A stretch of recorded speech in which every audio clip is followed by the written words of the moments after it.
Hi everyone, welcome to my channel. ತಮ್ಮೆಲ್ಲರಿಗೂ ನಮ್ಮ ಚಾನಲ್ಗೆ ಸ್ವಾಗತವನ್ನು ಕೋರುತ್ತಾ ಇವತ್ತಿನ ವಿಡಿಯೋದಲ್ಲಿ ತಮ್ಮೊಂದಿಗೆ ಇನ್ನೇನು ಈಗಾಗಲೇ 2026ನೇ ಶೈಕ್ಷಣಿಕ ಸಾಲಿನ ಮೊರಾರ್ಜಿ ವಸತಿ ಶಾಲೆಗಳ ಇಲ್ಲಿ ಮೊದಲ ಸುತ್ತಿನ ಸೀಟು ಹಂಚಿಕೆಗೆ ಸಂಬಂಧಪಟ್ಟ ಹಾಗೆ ಈಗಾಗಲೇ ತಾತ್ಕಾಲಿಕವಾದಂಥ ಒಂದು ಪ್ರೊವಿಷನಲ್ ಸೆಲೆಕ್ಷನ್ ಲಿಸ್ಟನ್ನು ಇಲ್ಲಿ ಕರ್ನಾಟಕ ಪರೀಕ್ಷಾ ಪ್ರಾಧಿಕಾರ ಇವರು ಬಿಡುಗಡೆಗೊಳಿಸಿರುತ್ತಾರೆ.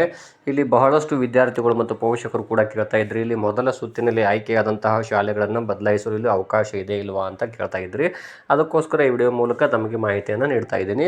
ಇನ್ನು ತಾವುಗಳು ನಮ್ಮ ಚಾನಲ್ ಫಸ್ಟ್ ಟೈಮ್ ನೋಡ್ತಾ ಇದ್ದರೆ ತಾವೆಲ್ಲರೂ ಕೂಡ ಈ ಚಾನಲ್ ಸಬ್ಸ್ಕ್ರೈಬ್ ಆಗಿ ಅಂತ ತಿಳಿಸುತ್ತಾ, ನೋಡಿ ಈಗಾಗಲೇ ಮೊದಲ ಸುತ್ತಿನ ಸೀಟು ಹಂಚಿಕೆಗೆ ಸಂಬಂಧಪಟ್ಟ ಹಾಗೆ ತಾತ್ಕಾಲಿಕ ಲಿಸ್ಟನ್ನು ತಾವು ಚೆಕ್ ಮಾಡ್ಕೊಂಡಿರ್ತೀರಿ. ಇಲ್ಲಿ ಆಯ್ಕೆಯಾದಂತಹ ವಿದ್ಯಾರ್ಥಿಗಳು ಇಲ್ಲಿ ಏನಾಗಿದೆ ಅಂದರೆ, ಇಲ್ಲಿ ಮೊದಲ ಸುತ್ತಿನಲ್ಲಿ ಆಯ್ಕೆಯಾದಂತಹ ವಿದ್ಯಾರ್ಥಿಗಳಿಗೆ ಇಲ್ಲಿ ಔಟ್ ಆಫ್ ತಾಲೂಕಿನ ಶಾಲೆಗಳು ಬಂದಿದ್ದಾವೆ ಕೆಲವರಿಗೆ. ಇನ್ನೂ ಕೆಲವು ವಿದ್ಯಾರ್ಥಿಗಳಿಗೆ ಅವರಿಗೆ ಇಷ್ಟ ಇಲ್ಲದೇ ಇರುವಂತಹ ಒಂದು ಶಾಲೆ ಅಂದರೆ ಆಯ್ಕೆಗೆ ಅವ್ರನ್ನ ಪರಿಗಣಿಸಲಾಗಿದೆ.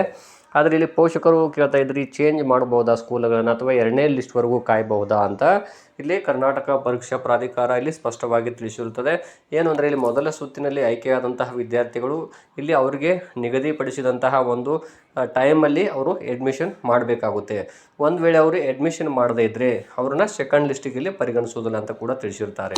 ಯಾಕಂದರೆ ಇಲ್ಲಿ ಸಾಕಷ್ಟು ವಿದ್ಯಾರ್ಥಿಗಳು ಅಪ್ಲಿಕೇಶನ್ ಸಲ್ಲಿಸಿ ಎಕ್ಸಾಮ್ ಬರೆದಿದ್ದಾರೆ. ಎಲ್ಲ ಕಾಸ್ಟ್ಗಳಲ್ಲಿ ಕೂಡ ವಿದ್ಯಾರ್ಥಿಗಳು ಇಲ್ಲಿ ಎಕ್ಸಾಮ್ ಬರೆದು ಇಲ್ಲಿ ಅವರು ಕೂಡ ವೇಟಿಂಗ್ ಲಿಸ್ಟಲ್ಲಿ ಕಾಯ್ತಾ ಇದ್ದಾರೆ. ಹಾಗಾಗಿ ಇಲ್ಲಿ ಕರ್ನಾಟಕ ಪರೀಕ್ಷಾ ಪ್ರಾಧಿಕಾರದವರು ಹೇಳಿದ್ದಾರೆ, ಏನಂದರೆ ಮೊದಲ ಸುತ್ತಿನಲ್ಲಿ ಆಯ್ಕೆಯಾದಂತಹ ವಿದ್ಯಾರ್ಥಿಗಳು ಇಲ್ಲಿ ಅಡ್ಮಿಷನ್ ಮಾಡದೇ ಇದ್ದರೆ ಅವ್ರನ್ನ 2ನೇ ಸುತ್ತಿಗೆ ಇಲ್ಲಿ ಪರಿಗಣಿಸುವುದಿಲ್ಲ ಅಂತ ತಿಳಿಸಿದ್ದಾರೆ. ಮೊದಲೆಲ್ಲ ಏನಾಗ್ತಿತ್ತು ಅಂದರೆ, ಫಸ್ಟ್ ರೌಂಡಲ್ಲಿ ಆಯ್ಕೆಯಾದಂಥ ವಿದ್ಯಾರ್ಥಿಗಳು ಅಡ್ಮಿಷನ್ ಮಾಡದೇ ಇದ್ದಲ್ಲಿ, ಅವ್ರ ಕೌನ್ಸಿಲಿಂಗ್ ಲಿಸ್ಟಲ್ಲಿ ಹೆಸರಿದ್ದು ಅವ್ರು ಅಡ್ಮಿಷನ್ ಮಾಡದೇ ಇದ್ದಲ್ಲಿ ಮತ್ತೆ ಸೆಕೆಂಡ್ ರೌಂಡಲ್ಲಿ ಅವ್ರನ್ನ ಪರಿಗಣಿಸ್ತಾ ಇದ್ದರು. ಯಾಕೆಂದರೆ ಅಲ್ಲಿ ಕೆಲವೊಂದಿಷ್ಟು ವಿಶೇಷ ವರ್ಗಗಳು ಆಗಿರ್ಬೋದು ಅಥವಾ ಕೆಲವೊಂದು ಕಾಸ್ಟ್ ವಿದ್ಯಾರ್ಥಿಗಳು ಅಲ್ಲಿ ಅರ್ಜಿಗಳನ್ನು ಸಲ್ಲಿಸುವಂತಹ ಮತ್ತು ಎಕ್ಸಾಮ್ ಬರೆದಂಥ ವಿದ್ಯಾರ್ಥಿಗಳ ಸಂಖ್ಯೆ ಕಡಿಮೆ ಇರ್ತಾ ಇತ್ತು. ಆದರೆ ಈಗ ಹಾಗಲ್ಲ, ಇಲ್ಲಿ ಬಹಳಷ್ಟು ವಿದ್ಯಾರ್ಥಿಗಳು ಎಕ್ಸಾಮ್ ಬರೆದಿದ್ದಾರೆ. ನಾನು ಈಗಾಗಲೇ ಹಿಂದಿನ ವಿಡಿಯೋದಲ್ಲಿ ತಿಳಿಸಿದ್ದೇನೆ, 2,32,000ಕ್ಕೂ ಹೆಚ್ಚು ವಿದ್ಯಾರ್ಥಿಗಳು ಇಡೀ ಸ್ಟೇಟ್ ಲೆವೆಲಲ್ಲಿ ಬರೆದಿದ್ದಾರೆ. ಪ್ರತಿಯೊಂದು ಜಿಲ್ಲೆಯಲ್ಲಿ 15ರಿಂದ 20 ಸಾವಿರ ವಿದ್ಯಾರ್ಥಿಗಳು ಎಕ್ಸಾಮ್ ಬರೆದಿದ್ದಾರೆ. ಇಲ್ಲಿ ಸಾಕಷ್ಟು ವಿದ್ಯಾರ್ಥಿಗಳು ಸೆಲೆಕ್ಷನ್ಗೋಸ್ಕರ ಕಾಯ್ತಾ ಇದ್ದಾರೆ.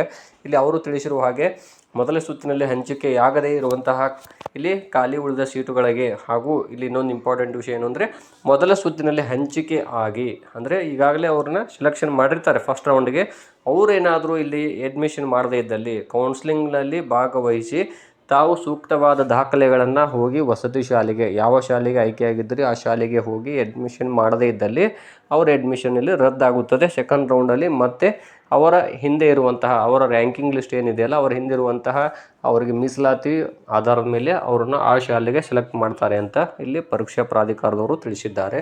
ಸೊ ತಾವು ಯಾರೂ ಕೂಡ ಇಲ್ಲಿ ಮುಂದಿನ ಸುತ್ತಿನಲ್ಲಿ ಸೆಲೆಕ್ಷನ್ ಆಗುತ್ತೆ ಅಂತ ಯಾರೂ ಕಾಯಬೇಡ್ರಿ, ಮೊದಲು ಅಡ್ಮಿಷನ್ ಮಾಡಿರಿ. ನಿಮಗೆ ಸಿಕ್ಕಿರುವ ಅವಕಾಶ ಇಲ್ಲಿ ಬಹಳಷ್ಟು ಜನರ ಕನಸಾಗಿರುತ್ತೆ ಅದು. ಹಾಗಾಗಿ ತಾವ್ಯಾರೂ ಕೂಡ ಈ ರೀತಿಯಾಗಿ ಸೆಕೆಂಡ್ ರೌಂಡಲ್ಲಿ ಮತ್ತೆ ಚಾನ್ಸ್ ಸಿಗುತ್ತೆ ಅಂಥೇಳಿ ತಾವ್ಯಾರೂ ಕೂಡ ಇಲ್ಲಿ ಕಾಯಬೇಡಿ, ತಕ್ಷಣವೇ ಹೋಗಿ ಇಲ್ಲಿ ಅಡ್ಮಿಷನ್ ಮಾಡಬೇಕಾಗುತ್ತೆ. ಈಗ ಬಿಟ್ಟಿರುವಂಥದ್ದು ಕೇವಲ ತಾತ್ಕಾಲಿಕ ಲಿಸ್ಟ್ ಆಗಿರುತ್ತದೆ. ಇನ್ನೊಂದು ಒಂದು ವಾರದ ಒಳಗಾಗಿ ಇಲ್ಲಿ ಫೈನಲ್ ಲಿಸ್ಟ್ ಬಿಡ್ತಾರೆ.